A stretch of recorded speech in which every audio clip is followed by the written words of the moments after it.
कभी सोचा है कि आजकल बच्चे इतने चिड़चिड़े, परेशान या थके-थके से क्यों लगते हैं? और हाँ, सबसे पहले दिमाग में आता है बहुत ज्यादा स्क्रीन टाइम। लेकिन क्या हो अगर इसकी वजह कुछ और हो? कुछ ऐसा जो हमारे ग्रह की सेहत से जुड़ा हो? वैज्ञानिक अब इसी तरफ इशारा कर रहे हैं और वो वजह है जलवायु परिवर्तन। हाँ, स्क्रीन टाइम तो एक वजह है ही, पर वैज्ञानिक अब एक कहीं बड़ी, ज्यादा गहरी समस्या की तरफ देख रहे हैं।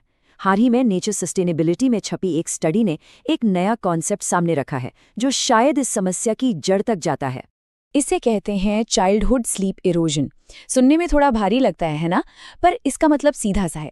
जैसे जैसे दुनिया गर्म हो रही है, बच्चों की नींद की क्वालिटी और क्वांटिटी दोनों कम हो रही हैं। तो आज हम इसके पीछे की साइंस को समझेंगे, ये देखेंगे कि दुनिया के कुछ हिस्सों पर इसका असर ज्यादा क्यों पड़ रहा है और ये क्यों एक ऐसा हेल्थ क्राइसिस है जिसे हम और नजरअंदाज नहीं कर सकते। तो सवाल ये है कि आखिर ये गर्म रातें हमारी नींद चुराती कैसे हैं? जवाब पता है कहाँ है? हमारे अपने शरीर के अंदर, हमारी बायोलॉजी में। चलिए देखते हैं कि हमारा शरीर सोने के लिए खुद को कैसे तैयार करता है और कैसे ये बढ़ती गर्मी उस पूरी प्रक्रिया को बिगाड़ देती है। ये सब शुरू होता है हमारे दिमाग के एक बहुत छोटे से हिस्से से, जिसे पीनियल ग्लैंड कहते हैं। ये छोटी सी ग्रंथि एक बहुत ही जरूरी हार्मोन बनाती है जो हमारी नींद को कंट्रोल करता है। और ये हार्मोन है मेलाटोनिन। इसे अंधेरे का हार्मोन भी कहते हैं, क्योंकि हमारा शरीर इसे तभी बनाता है जब अंधेरा होता है। पर दिलचस्प बात यह है कि सिर्फ रोशनी ही नहीं, तापमान का भी इस पर बहुत बड़ा असर होता है। देखिए, हमारे शरीर के अंदर ना एक अपनी घड़ी होती है, जिसे सर्केडियन रिदम कहते हैं। ये हमें बताती है कि कब सोना है और कब जागना है। हजारों सालों से हमारी ये बॉडी क्लॉक ये सीख चुकी है कि रात मतलब ठंडक। तो जब बाहर गर्मी बनी रहती है तो हमारी ये बॉडी क्लॉक कंफ्यूज हो जाती है। और यहीं पर ये नंबर बहुत जरूरी हो जाता है, 25 डिग्री सेल्सियस। जब आसपास का तापमान इससे ऊपर बना रहता है ना, तो हमारे शरीर के लिए अपनी गर्मी बाहर निकालना मुश्किल हो जाता है। ये वो लाइन है जिसके पार जाने पर शरीर नींद के लिए जरूरी कूलिंग प्रोसेस ठीक से नहीं कर पाता। तो इसका नतीजा क्या होता है? हमारा शरीर एक तरह से हाई अलर्ट मोड में चला जाता है। ये सिर्फ नींद न आने की बात नहीं है, हमारा शरीर सच में यह महसूस करने लगता है जैसे कोई खतरा है, और वो एक स्ट्रेस रिस्पॉन्स शुरू कर देता है। ठीक है, तो गर्म रातें तो सबके लिए ही बुरी है ना? फिर बच्चे ही क्यों इसके सबसे ज्यादा शिकार होते हैं? इसका जवाब छिपा है उनके शरीर की बनावट और उनके विकास में। इसे समझने के लिए सरफेस टू मास रेशियो को देखते हैं। बच्चों का शरीर छोटा होता है, पर उनके शरीर के साइज के हिसाब से उनकी स्किन का एरिया ज्यादा होता है। इसका मतलब वो अपने आसपास की गर्मी को बहुत तेजी से सोखते हैं, बिल्कुल एक छोटे पत्थर की तरह, जो एक बड़े पत्थर के मुकाबले धूप में जल्दी गर्म हो जाता है। तो बच्चों पर इसका ज्यादा असर होने के पीछे कई बायोलॉजिकल वजह हैं। पहली, जैसा हमने अभी समझा, उनका high surface to mass ratio. दूसरी, उनका थर्मो रेगुलेशन सिस्टम, यानी शरीर का अपना एसी अभी डेवलप ही हो रहा होता है और उतना अच्छा काम नहीं करता।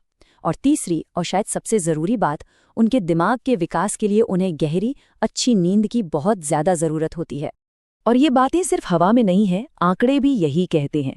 एक स्टडी में देखा गया कि जो रातें सामान्य से 10 डिग्री ज़्यादा गर्म होती हैं, उनमें गहरी नींद में करीब 3% की कमी आ जाती है। अब ये 3% सुनने में शायद कम लगे, पर एक बच्चे के दिमाग के लिए, जो अभी बन ही रहा है, ये सीखने की क्षमता और इमोशनल हेल्थ में बहुत बड़ा फर्क डाल सकता है। पर ये कहानी सिर्फ बायोलॉजी की नहीं है, ये भूगोल की भी है और असमानता की भी, क्योंकि गर्मी का असर सब पर एक जैसा नहीं होता।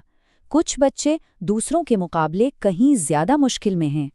जरा इस आंकड़े को देखिए। यूनिसेफ की एक रिपोर्ट कहती है कि 2050 तक दक्षिण एशिया के लगभग आधे बच्चे ऐसे शहरों में रह रहे होंगे जहां हीट वेव यानी लू चलना एक आम बात हो जाएगी। इससे हमें संकट के विशाल पैमाने और ज्योग्राफिक फोकस का अंदाजा लगता है। और शहरों में तो ये समस्या और भी बढ़ जाती है। इसकी वजह है urban heat island effect. Concrete और डामर की सड़कें दिन भर गर्मी सोखती हैं और रात में उसे धीरे धीरे छोड़ती हैं। नतीजा, शहर अपने आसपास के गांवों से कहीं ज्यादा गर्म हो जाते हैं। और इसी से पैदा होता है एक स्लीप गैप, मतलब एक नया तरह का भेदभाव। सोचिए, जिन परिवारों के पास एयर कंडीशनिंग की सुविधा है वो तो अपने लिए एक ठंडा माहौल बना सकते हैं, पर जो ऐसा नहीं कर सकते उनके बच्चे गर्मी से जूझते रहते हैं। इस तरह अच्छी नींद भी एक लग्जरी बन जाती है।